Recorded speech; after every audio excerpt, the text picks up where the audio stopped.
च्याङ्ग्रा धेरै सक्रिय हुने जनावर रहेछ। एकदम छिटो छिटो चरिचरण गर्दो रहेछ यसले।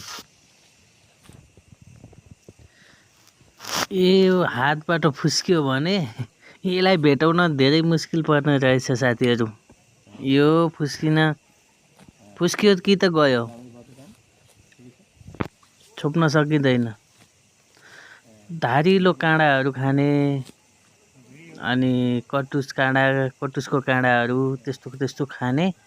यसले कमलो घाँस पाएको धेरै खुसी भएको छ नि साथीहरू। भिडियो मन पर्यो भने लाइक गर्नुहोला, ताकि बाँकी भिडियोहरू पनि तपाईहरु माझ ल्याउन सकौं। सब्स्क्राइब पनि गरिदिनु है साथीहरू।